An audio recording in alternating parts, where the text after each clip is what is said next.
ये जिंदगी है कौम की, तो कौम पे लुटाए जा, कदम कदम बढ़ाए जा, खुशी के गीत गाए जा। ये जिंदगी है कौम की, तो कौम पे लुटाए जा।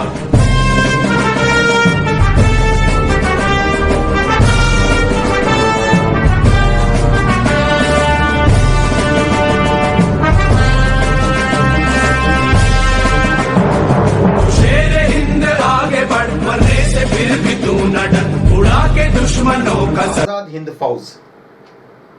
ఈ పేరు వినంగానే మనందరికీ గుర్తొచ్చేది నేతాజీ సుభాష్ చంద్రబోస్.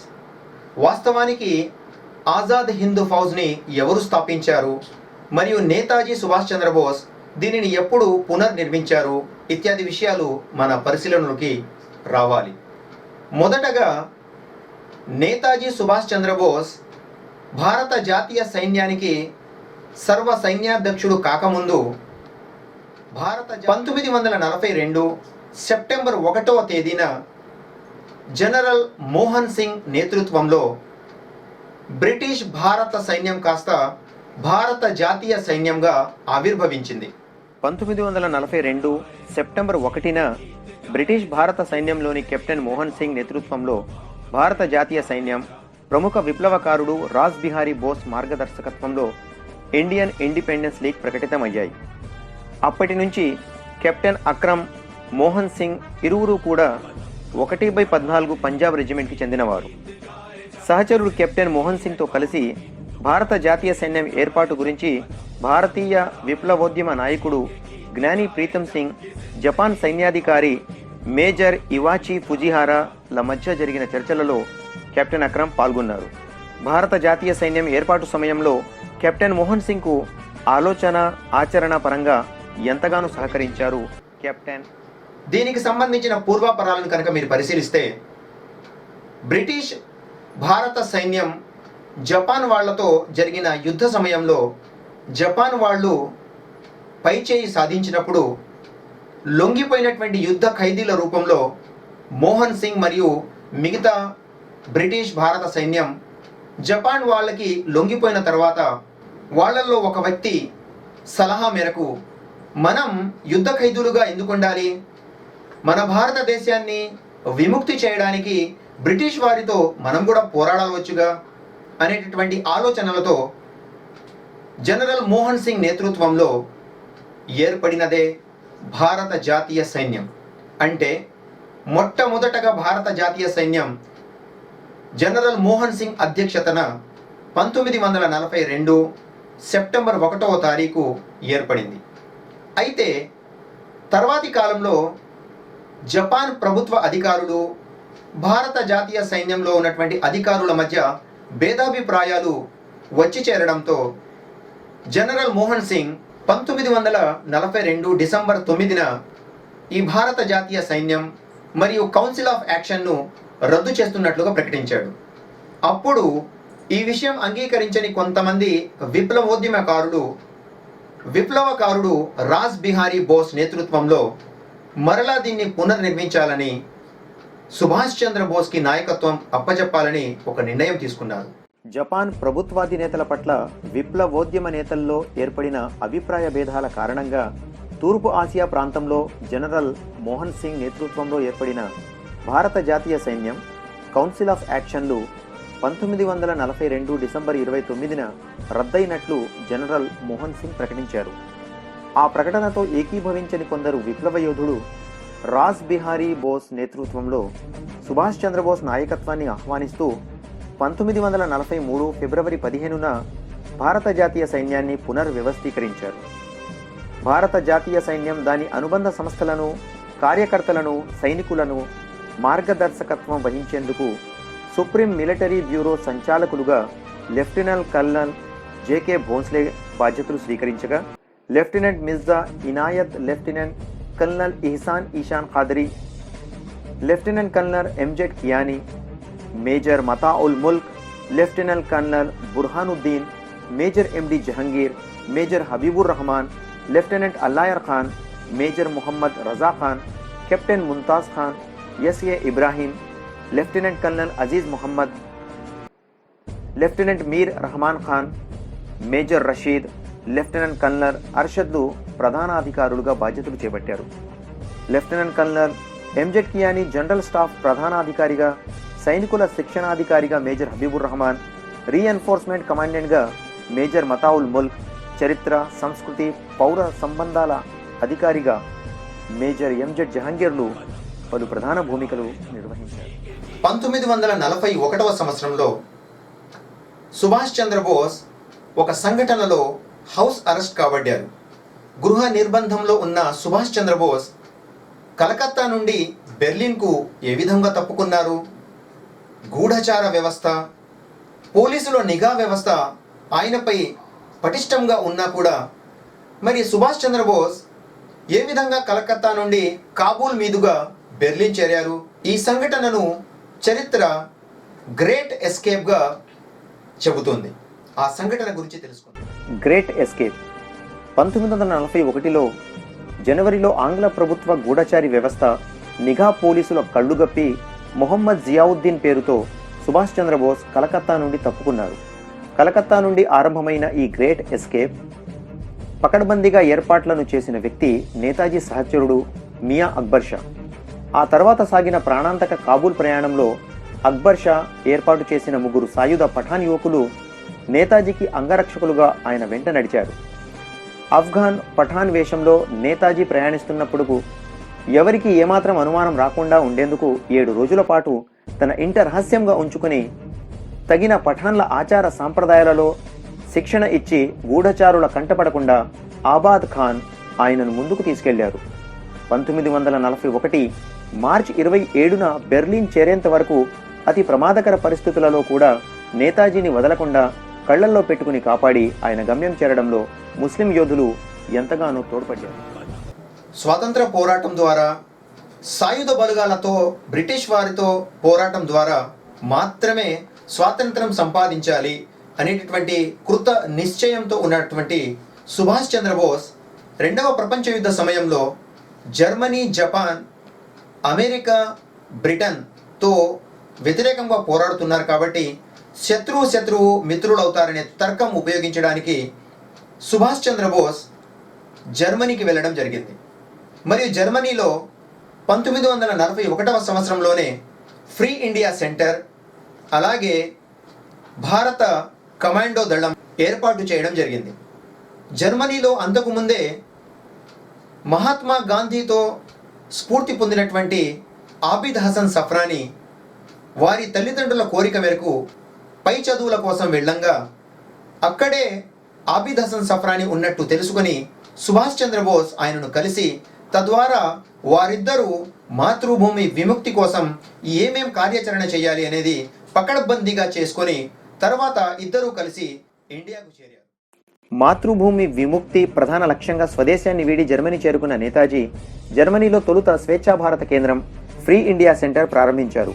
ఆ క్రమంలో 1941 నవంబర్ నాటికి భారతీయ కమాండో దళం ఏర్పడింది. ఆ సందర్భంగా నేతాజీ వెంట నడుస్తూ కమాండో దళ సభ్యులకు శిక్షణ గరిపి ఇరువురు ప్రముఖులలో ఆంధ్రప్రదేశ్కు చెందిన ఆబిద్ హసన్ సఫ్రాని ఒకరు.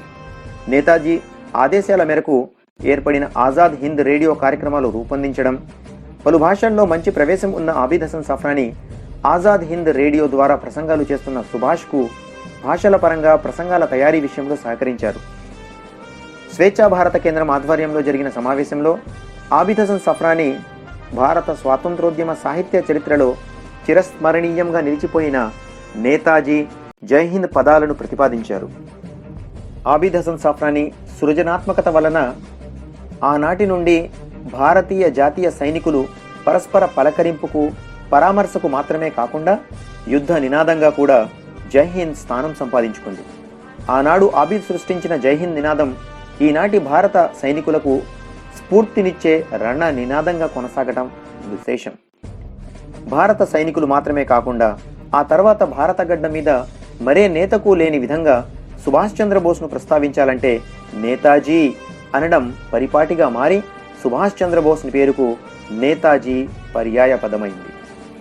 1943వ సంవత్సరంలో సుభాష్ చంద్రబోస్కి ఆప్తమిత్రుడు సహచరుడు అయినటువంటి ఆబిద్ హసన్ సఫ్రానీ ఇరువురు కలిసి టోక్యో చేరి అక్కడ వాళ్ళు భారతదేశానికి విముక్తినివ్వడం కోసం ఏ విధమైనటువంటి ప్రణాళికలు రచించారు, ఆబిద్ హసన్ సఫ్రానీతో సుభాష్ చంద్రబోస్ యొక్క స్నేహం ఎలాంటిది, నేతాజీ జై హింద్ పదాలు ఆబిద్ హసన్ సఫ్రానీ సృష్టించినదే అని అంతకుముందే తెలుసుకున్నట్టుగా వారిరువురు ఏ విధంగా భారతదేశ విముక్తి కోసం ప్రణాళిక రచన చేశారు ఇత్యాది అంశాలను తెలుసుకోవాలి. విప్లవ యోధుడు రాస్ బిహారీ బోస్ నేతృత్వంలో సుభాష్ చంద్రబోస్ నాయకత్వాన్ని ఆహ్వానిస్తూ అందిన లేఖకు జవాబుగా బ్రిటిష్ గూఢచారి వ్యవస్థ డేగకళ్ల నుండి తప్పించుకుని గమ్యస్థానం చేరడానికి నేతాజీ రహస్యంగా జలాంతర్గామి ప్రయాణం తప్ప మరో మార్గం లేకపోవడంతో 1943 ఫిబ్రవరి 8న ఆరంభమైన చారిత్రాత్మక జలాంతర్గామి ప్రయాణంలో నేతాజీ సహచరునిగా ఆబిద్ హసన్ సఫ్రానీ ఆయన వెంట సాగారు. అత్యంత కష్టతరమైన 3 మాసాల జలాంతర్గామి ప్రయాణంలో సుభాష్కు ఆబిద్ హసన్ తోడుగా నిలిచి భవిష్యత్తు కార్యక్రమాల రూపకల్పనలో నేతాజీకి ఆబిద్ ఎంతగానో తోడ్పడ్డాడు. 1943 మే 16న సుభాష్ ఆబిద్లు టోక్యో చేరుకొన్నాక 1943 జూలై 4న సింగపూర్లో జరిగిన సమావేశంలో భారత స్వాతంత్రోద్యమం నాయకత్వాన్ని సుభాష్ చేపట్టారు. ఆ మరుసటి రోజున భారత జాతీయ సైన్యం అధికారుల నుండి సైనిక వందనం స్వీకరించిన నేతాజీ చలో ఢిల్లీ నినాదమిచ్చారు. ఆ క్రమంలో 1943 అక్టోబర్ 23న ఆజాద్ హింద్ ప్రభుత్వాన్ని ప్రకటించారు.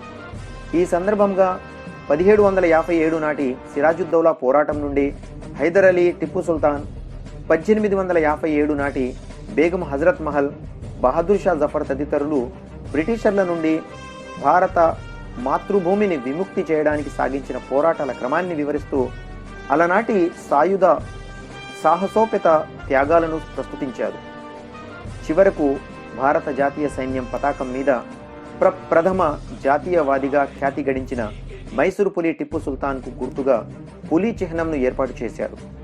మాతృభూమి విముక్తి పోరాటాల దిశగా సాగుతున్న భారత జాతీయ సైన్యాన్ని ఉత్తేజపరుస్తూ భారత జాతీయ సైన్యంలో చేరమంటూ భారతీయులను కోరుతూ ఆజాద్ హింద్ రేడియో కేంద్రం ప్రసారం చేసిన ప్రతి కార్యక్రమం కడపటి మొఘల్ చక్రవర్తి బహదూర్ షా జఫర్ రాసిన గీతంలోని స్వాతంత్ర్య పోరాటం జరుగుతున్న యోధులలో ఆత్మవిశ్వాసం ఉన్నంత కాలం లండన్ గుండెల్లో భారతీయుల ఖడ్గం దూసుకుపోతూనే ఉంటుంది అను చరణాలతో ఆరంభమయ్యింది. భారత జాతీయ సైన్యం ఏర్పడిన తర్వాత సుభాష్ చంద్రబోస్ సైనికులను ఉద్దేశించి ఆజాద్ హింద్ ప్రభుత్వాన్ని ఏర్పాటు చేసి చలో ఢిల్లీ అనేటటువంటి నినాదం ఇచ్చి వారందరిలో స్ఫూర్తిని నింపి మొదటి భారత స్వాతంత్ర సమరానికి రంగం ఏర్పాటు చేశారు. ఆ తర్వాత భారత జాతీయ సైన్యానికి మరియు బ్రిటిష్ సైన్యానికి మధ్యలో జరిగినటువంటి యుద్ధం నేపథ్యం, ఈ భారత జాతీయ సైన్యాన్ని బలోపేతం చేయడానికి సైనికుల చేరిక, ఆర్థికంగా సహాయం చేసినటువంటి వారు ఇత్యాది విషయాలు తెలుసుకుందాం. ఆజాద్ హింద్ ప్రభుత్వాన్ని ఏర్పరచగానే ఆజాద్ హింద్ ఫౌజ్ భారత జాతీయ సైన్యంను నేతాజీ పునర్నిర్మించారు. 1943 అక్టోబర్ 21న స్వయంగా ఆజాద్ హింద్ ఫౌజ్ సర్వ సైన్యాధ్యక్షులుగా, ఆజాద్ హింద్ ప్రభుత్వం అధినేతగా బాధ్యతలు స్వీకరించారు. ఆ తర్వాత పలు శాఖలను ఏర్పాటు చేసి ఆయా శాఖలకు ప్రధానాధికారులుగా lieutenant colonel Aziz Ahmad, lieutenant colonel M Z కియానీలకు బాధ్యతలు అప్పగిస్తూ బషీర్ అహ్మద్ ప్రత్యేక ప్రభుత్వ సలహాదారుగా నియమితులయ్యారు.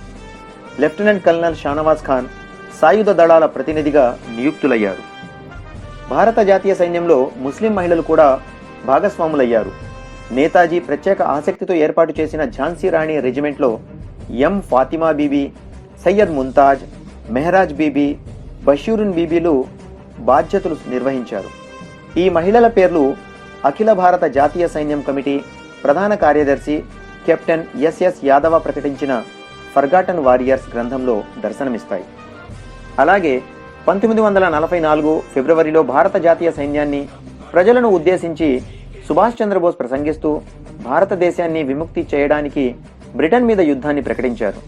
ఆ క్రమంలో భారత జాతీయ సైన్యాన్ని వివిధ విభాగాలుగా, బ్రిగేడ్లుగా ఏర్పాటు చేశారు. ఆ విభాగాలకు, బ్రిగేడ్లకు భారత స్వాతంత్రోద్యమ నేతలు మహాత్మా గాంధీ, పండిట్ నెహ్రూ, మౌలానా ఆజాద్ అని నామకరణం చేశారు. భారత జాతీయ సైన్యానికి ఆర్థిక సహాయం అందించవలసిందిగా పిలుపునివ్వగానే ప్రముఖ వ్యాపారి హబీబ్ సాహెబ్ తన రాజుల అంతఃపురం లాంటి ఇంటిని, పొలాలు, స్థలాలు, ₹1,50,00,000 విలువ చేసే ఆభరణాలను ఆజాద్ హింద్ ఫౌజ్కు ధారాదత్తం చేసి కట్టుబట్టులతో నిల్చున్నారు. ఆ తర్వాత తనను తాను ఆజాద్ హింద్ ప్రభుత్వం సేవకునిగా ప్రకటించుకున్నారు. ఈ దాతృత్వానికి ముగ్ధుడైన నేతాజీ హబీబ్ చర్యను ప్రశంసిస్తూ, ఇది హబీబ్ పానీయం, దీనిని ప్రజలంతా సేవించాలి అని చమత్కరిస్తూ సేవకే హింద్ పురస్కారంతో ఆయనను స్వయంగా గౌరవించారు. ఈ క్రమంలో బషీర్ సాహెబ్, నిజామీ సాహెబ్లు విడివిడిగా ₹50,00,000 అందించారు. మరో ముస్లిం వ్యాపారి తనకున్న 3 ప్రింటింగ్ ప్రెస్లను, యావదాస్తిని నేతాజీ నిధికి అందజేశారు. ఆ తర్వాత నేతాజీ పిలుపునకు సామాన్యులు కూడా స్పందించారు. ఆంధ్రప్రదేశ్ రాష్ట్రం విజయనగరం జిల్లా వేపాడు నివాసి షేక్ ఖాదర్ ముహిద్దీన్ తాను రంగూన్ రబ్బర్ తోటలో చిన్నతనం నుండి కూలీగా పనిచేస్తూ కూడబెట్టుకున్న ₹20,000 ఆ సమయంలోనే నేతాజీ నిధికి అప్పగించి తాను కూడా రైఫిల్ మ్యాన్గా భారత జాతీయ సైన్యంలో చేరారు. భారత జాతీయ సైన్యం ఏర్పడిన తర్వాత నేతాజీ సుభాష్ చంద్రబోస్ పిలుపు మేరకు ఢిల్లీ ఆక్రమణ తరువాత మొదటగా బర్మా ఇండియా సరిహద్దుల వైపుకి ఈ బలగాలు మోహరించబడ్డాయి. తద్వారా బ్రిటిష్ సైన్యంతో మొట్టమొదటగా తుపాకీ పేలింది. ఆ తర్వాత జరిగినటువంటి పరిణామాలు, ఏ విధంగా వారు ఈ యుద్ధంలో గెలిచారు, వీళ్ళ పతాకం ఏమిటి ఇత్యాది విషయాలు తెలుసుకుందాం. మాతృదేశ విముక్తి కోసం ప్రాణాలను పణంగా పెట్టడానికి సర్వదా సిద్ధంగా ఉన్న భారత జాతీయ సైన్యం యుద్ధభేరి మోగించింది. చలో ఢిల్లీ పిలుపును సాకారం చేయడానికి ఆరాకాన్ యుద్ధరంగంలో తొలిసారిగా తుపాకీ పేల్చిన ఆజాద్ హింద్ ఫౌజ్ స్వేచ్ఛ స్వాతంత్ర్యాల సాధనకు కట్టుబడి ఉన్న సైన్యాధికారులు బర్మా ఇండియా సరిహద్దుల వైపు సాగారు. కర్నల్ ఎస్ఎం మాలిక్ నేతృత్వంలోని భారత జాతీయ సైన్యం బ్రిటిష్ సైన్యాలను మట్టి కరిపించి మణిపూర్లోని మొయిరాంగ్ వద్ద త్రివర్ణ పతాకాన్ని సగర్వంగా ఎగురవేసి స్వంత గడ్డ మీద అడుగుపెట్టింది. ఇరుపక్షాల మధ్య సుమారు 5 మాసాలు భీకర సమరం సాగింది.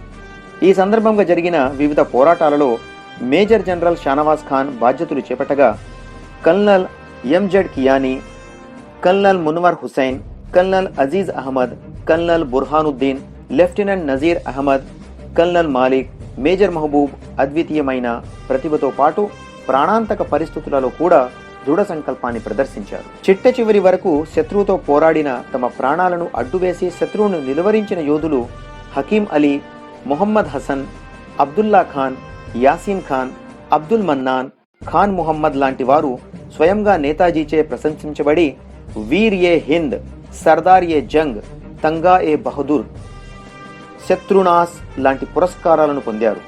అమరులైన యోధులకు నేతాజీ షహీద్ ఏ భారత్ పురస్కారాలను ప్రకటించారు. శత్రు సైన్యాలతో తలపడుతూ యుద్ధభూమిలో అమరత్వం పొందిన వందలాది ముస్లిం యోధుల వివరాలు, వారి జాబితా కెప్టెన్ ఎస్ఎస్ యాదవ వెలువరించిన ఫర్గాటన్ వారియర్స్లో ఇప్పటికీ నిక్షిప్తంగా ఉంది. బ్రిటిష్ వారితో పోరాటం అంటే మామూలు విషయం కాదు. 200 సంవత్సరాల నుంచి భారతదేశాన్ని పరిపాలిస్తున్న బ్రిటిష్ వారు ఎంత బలోపేతమై ఉంటారో, వారిని ఎదుర్కోవాలంటే ఎంతటి ప్రణాళిక ఉండాలో భారత జాతీయ సైన్యం అధ్యక్షుడు సుభాష్ చంద్రబోస్ గారు ఏ విధంగా ప్రణాళికను రచించి తమ లక్ష్యంలో విజయవంతం అయ్యారో తెలుసుకుంటే మనకు ఎంతగానో స్ఫూర్తినిస్తాయి. మొదటగా భారత జాతీయ సైన్యం బ్రిటిష్ వారిని ఎదుర్కొన్న తర్వాత అందులో అనేక మంది భారతీయులతో పాటుగా చాలామంది తెలుగువారు కూడా అందులో భాగస్వాములయ్యారు. భారతదేశం నలుమూలల నుండి భారత జాతీయ సైన్యంలో చేరిన వారిలో మన తెలుగువారు ఉన్నారు. హైదరాబాద్కు చెందిన ఆబిద్ హసన్ సఫ్రానీతో పాటుగా ఖమరుల్ ఇస్లాం, తాజుద్దీన్ గౌస్, హైదరాబాద్ చార్మినార్ సిగరెట్ కంపెనీ, వజీర్ సుల్తాన్ టొబాకో కంపెనీ యజమాని కుమారుడు అలీ సుల్తాన్ కూడా భారత జాతీయ సైన్యంలో చేరారు. ఈ మేరకు హైదరాబాదు సంస్థానానికి చెందిన షరీఫుద్దీన్, అబ్దుల్ సయీద్ ఉస్మానీ, అబ్దుల్ లతీఫ్, ఇమాదుద్దీన్, ముహమ్మద్ ఖాన్ లాంటి పలువురు నేతాజీ బాటలో నడిచారు. ఆంధ్రప్రదేశ్లోని విజయనగరం జిల్లా వేపాడుకు చెందిన షేక్ ఖాదర్ ముహిద్దీన్, ప్రకాశం జిల్లా దర్శి తాలూకా చెందిన బాదుషా, చిత్తూరు జిల్లా చంద్రగిరి పట్టణానికి చెందిన ఎస్ అబ్దుల్ అలీ, చిత్తూరు జిల్లాకు చెందిన మొహమ్మద్ అఫ్జల్ సాహెబ్, పుంగనూరుకు చెందిన పిపి మొహమ్మద్ ఇబ్రాహీం, కడప జిల్లా రాయచోటికి చెందిన డ్రైవర్ అబ్దుల్ ఖాదర్, పశ్చిమ గోదావరి జిల్లా తణుకుకు చెందిన షేక్ అహ్మద్ అంజాద్, పశ్చిమ గోదావరి జిల్లా తణుకుకు చెందిన షేక్ అహ్మద్ ఆజాద్ హింద్ ఫౌజ్ పోరాటంలో భాగస్వాములయ్యారు. భారత జాతీయ సైన్యం మంచి ఊపు మీద ఉన్నటువంటి సమయంలో రెండవ ప్రపంచ యుద్ధం ముగిసి జపాన్ సైన్యాలు వెనక్కి తగ్గి రాజకీయ వ్యవస్థలు అతలాకుతలం అవ్వడంతో తమ సహచరుల ప్రోద్బలంతో 1945 ఆగస్టు 15న ఎంతగానో ఒప్పించిన తర్వాత సుభాష్ చంద్రబోస్ రష్యాకు బయలుదేరారు.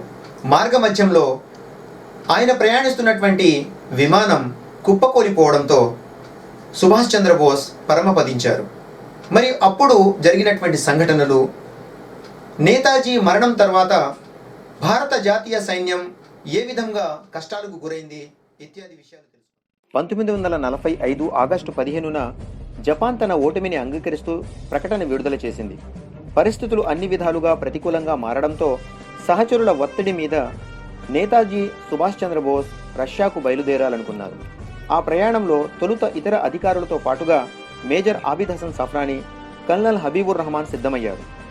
జపాన్ ప్రభుత్వం ఏర్పాటు చేసిన విమానంలో అందరికీ అవకాశం లేకుండా పోవడంతో ఆగస్టు 19న కల్నల్ హబీబ్తో కలిసి నేతాజీ బాంబర్ విమానంలో బయలుదేరారు. ఆకాశంలోకి ఎగిరిన ఆ విమానం ఫోర్మోసా ద్వీపంలో కూలిపోవడంతో తీవ్రంగా గాయపడిన సుభాష్ చంద్రబోస్ కన్నుమూశారు. ఆయనతో పాటు ఉన్న కల్నల్ హబీబుర్ రహమాన్ చికిత్స అనంతరం బతికి బయటపడ్డారు. ఆ దుర్భర క్షణాలలో కూడా మాతృభూమి విముక్తి కోసం పోరాడుతున్న భారతీయులలో మరింత నిబద్ధతను పెంచేందుకు నేతాజీ తన చివరి సందేశాన్ని పంపారు. హబీబ్, నాకు తుది ఘడియలు సమీపించాయి. జీవితాంతం నేను దేశ స్వాతంత్ర్యం కోసం పోరాడాను. నేను నా దేశ స్వాతంత్ర్యం కోసం మరణిస్తున్నాను. భారత స్వాతంత్ర్య పోరాటం సాగించమని నా ప్రజలకు చెప్పు. త్వరలోనే భారతదేశం విముక్తి చెందుతుంది అంటూ నేతాజీ సుభాష్ చంద్రబోస్ ప్రజలకు చేరవేయదలిచిన చివరి సందేశాన్ని కల్నల్ హబీబుర్ రహమాన్ భారతీయులకు అనుకున్నట్టుగానే జరిగింది. సుభాష్ చంద్రబోస్ ఇక లేరనే వార్త భారత జాతీయ సైన్యంలో ప్రబలినప్పుడు అందరూ తమ స్ఫూర్తిని కోల్పోయారు. అలాంటప్పుడు బ్రిటిష్ సైన్యం భారత జాతీయ సైన్యంలో వాళ్ళని అనేక మందిని యుద్ధ ఖైదీలుగా తీసుకొని అనేక మందిని రోడ్ల మీదనే కాల్చి చంపేయడం జరిగింది. మరికొంతమందిని జీవిత ఖైదు శిక్షలు విధించాయి. మరికొంతమందిని కఠిన కారాగార శిక్షలకు లోను చేసి చిత్రహింసలు పెట్టడం జరిగింది. ఆ తర్వాత ఎలాగూ 1947లో భారతదేశం స్వాతంత్ర్యం పొందిన తర్వాత వీరందరూ ఎవరైతే జైళ్లలో మగ్గుతున్నారో వారందరూ విడుదలయ్యారు. జపాన్ భారత జాతీయ సైన్యం ఆధీనంలో ఉన్న భూభాగాన్ని తిరిగి స్వాధీనం చేసుకున్న ఆంగ్ల ప్రభుత్వం భారత సైనికులను, అధికారులను వివిధ ప్రాంతాల నుండి అరెస్టు చేసి ఇండియాకు తరలించారు. చాలామందిని ఎటువంటి విచారణ జరపకుండా కొన్ని చోట్ల కాల్చి చంపారు. అందరి మీద వివిధ నేరాల మీద కేసులు నమోదయ్యాయి. ప్రభుత్వం ఆజాద్ హింద్ ఫౌజ్ వీరుల పట్ల దుర్మార్గంగా వ్యవహరించసాగింది. విచారణలంటూ శిక్షలు విధించడం ఆరంభించింది. ఆజాద్ హింద్ ఫౌజ్ యోధుడు రషీద్ అలీకి 7 సంవత్సరాల జైలు శిక్ష విధించారు. ఈ విచారణ తీర్పు పట్ల ప్రజలు తీవ్ర నిరసనను వ్యక్తం చేస్తూ ఊరేగింపులు జరిపారు. ఆ తర్వాత major general Shahnawaz Khan, colonel Prem Kumar Sehgal, colonel Dhillon మీద దేశద్రోహం నేరారోపణలు చేసి సైనిక విచారణ నిమిత్తం ఢిల్లీలోని ఎర్రకోటలో నిర్బంధించడంతో భారతదేశమంతా అట్టుడికినట్టయింది. ప్రజల నుండి వ్యక్తమవుతున్న అభిమాన సముద్రాన్ని గమనించిన భారత జాతీయ కాంగ్రెస్ నేతలు సాయుధ పోరాటాల యోధుల పక్షాన నిలవాల్సిన అనివార్య పరిస్థితులు ఏర్పడ్డాయి. ఆజాద్ హింద్ ఫౌజ్ వీరుల విడుదల కోసం భారత జాతీయ కాంగ్రెస్ అధ్యక్షులు మౌలానా ఆజాద్ తగు చర్యలు తీసుకుని ఆసిఫ్ అలీ, పండిట్ నెహ్రూ లాంటి ప్రముఖులతో డిఫెన్స్ కౌన్సిల్ ఏర్పాటు చేశారు. ఈ సందర్భంగా మొహమ్మద్ అలీ జిన్నా మేజర్ షానవాజ్ జనరల్ పక్షాన వాదిస్తానని ముందుకు రాగా షానవాజ్ అందరితో పాటు తాను కూడా అని జిన్నా ప్రతిపాదనను తిరస్కరిస్తూ, స్వాతంత్ర సమరంలో మేము భుజం భుజం కలిసి పోరాడాం. మా నాయకత్వం స్ఫూర్తితో మా కామ్రేడ్స్ యుద్ధభూమిలో వీరోచితంగా పోరాడుతూ ప్రాణాలు వదిలారు. నిలబడినా నేలకూలినా కలిసే ఉంటాం అని షానవాజ్ స్పష్టం. మరి ఈ విధంగా మనం భారత జాతీయ సైన్యం గురించి ఎప్పుడైనా తెలుసుకునే ప్రయత్నం చేశామా? సుభాష్ చంద్రబోస్ ఎప్పుడైతే భారత జాతీయ సైన్యాన్ని సర్వ సైన్యాధ్యక్షుడుగా బాధ్యతలు చేపట్టారో అప్పటి నుంచి చిట్ట చివరి దశ వరకు కూడా, అంటే 1945 ఆగస్టు 19న ఆయన విమాన ప్రయాణంలో చనిపోయే వరకు కూడా మిన్నంటి ఉన్నటువంటి వాడు ముస్లిం పోరాట యోధులు. నేతాజీ సుభాష్ చంద్రబోస్ అందించిన చిట్ట చివరి సందేశం చేర్పించింది కూడా కల్నల్ హబీబుర్ రహమాన్ కావడం ఎంతో విశేషం. మొదటి నుంచి చివరి వరకు భారత జాతీయ సైన్యంలో అనేక మంది ముస్లిం పోరాట యోధులు తమ వంతు కృషి చేశారు. ఎక్కడా తగ్గకుండా ఇది నా దేశం, దీనిని ఎట్టి పరిస్థితుల్లో విముక్తిని చేయాలి అనేటువంటి కృత నిశ్చయంతో వారు ముందుకు వెళ్ళి తమ ప్రాణాలను సైతం అర్పించినటువంటి దాఖలాలు మనం చదువుతూ ఉంటాం. కెప్టెన్ ఎస్ఎస్ యాదవ్ రచించినటువంటి తన గ్రంథంలో అనేక మంది ముస్లిం పోరాట యోధులు బలిదానం ఇచ్చినటువంటి వారి పేర్లు చక్కబడి ఉన్నాయి. మరి ఇలాంటి విషయాలను మనం ఇప్పటి వరకు పట్టించుకోనే లేదు. మిత్రులారా, ఇవాళ ఏదైతే భారత దేశ స్వాతంత్ర్యాన్ని మనము ఆగస్టు 15 నాడు, అలాగే గణతంత్ర దినోత్సవాన్ని జనవరి 26 నాడు జరుపుకుంటున్నామో, ఈ దినముల వెనకాల ఎంతో మంది రక్తం ప్రవహించిందనేటటువంటి విషయాన్ని మనమందరం మరవకూడదు. ఈ విషయాన్ని ఎప్పుడైతే మనం చరిత్రను తెలుసుకొని ఆధారాలతో నేర్చుకొని స్ఫూర్తిని పొందుతామో, ఎప్పుడెప్పుడైతే భారతదేశంపై ఆంక్షలు ఆటంకాలు వస్తుంటాయో, ఒక భారతీయుడిగా మన వంతు కృషిని చేయడానికి ఎల్లప్పుడూ మనం ముందుండాలి. మరీ ముఖ్యంగా భారతదేశ స్వాతంత్ర పోరాటంలో ముస్లింల పాత్ర అధికంగా ఉంది. మరి ఇప్పటికి కూడా దీని అభివృద్ధిలో ఒక ముస్లిముగా మన బాధ్యతను మనం నిర్వర్తించాలి. అలాగే మన ముస్లిమేతర సోదరులు, హైందవులు, క్రైస్తవులు, సిక్కులు, జొరాస్ట్రియన్ ఎవరైనా సరే ఈ దేశంలో పుట్టినటువంటి ప్రతి ఒక్కరికి ఈ భారతదేశం చెందింది కాబట్టి వారందరికీ సమాన హక్కులు ఏర్పరిచే వరకు మన పోరాటం చేస్తూ ఉండాలి. ఎప్పుడెప్పుడైతే వ్యవస్థ త్రుప్పుపట్టిపోతుందో, ఎప్పుడెప్పుడైతే అరాచకత్వం, ఘోరాలు జరగడం మొదలుపడతాయో, అప్పుడు ఏ విధంగా అయితే పూర్వీకులు బానిస జీవితాల నుంచి స్వేచ్ఛను ఇచ్చేయడానికి ప్రయత్నం చేశారో, అలాగే ఇప్పటికి కూడా ఎప్పుడైనా సరే మనకు మన భారతదేశ అభివృద్ధిలో ఎవరైనా ఆటంకం కలిగిస్తే వారితో కూడా మనం పోరాడాలి. ఒక సస్యశ్యామలమైనటువంటి న్యాయబద్ధమైనటువంటి వ్యవస్థను ఏర్పాటు చేయాలి. అందుకుగాను ఒక ముస్లిముగా మనమందరం ముందుండాలి. ఇదే విషయాన్ని భారత జాతీయ సైన్యంలో తమ బలిదానాలను ఇచ్చినటువంటి అనేక మంది వీరుల గాథలు చెబుతున్నాయి. మిత్రులారా, ఈ సందేశాన్ని మీరు అర్థం చేసుకుని మరొకరికి చేరవండి. తద్వారా మేరా భారత్ మహాన్ అనేటువంటి నినాదాన్ని ప్రతి ఒక్కరి హక్కు అని తెలుసుకోవాలి. మిత్రులారా, మన దేశ అభివృద్ధే మన లక్ష్యంగా ప్రయత్నిద్దాం. అస్సలాము అలైకుం వరహ్మతుల్లాహి వబరకాతుహు.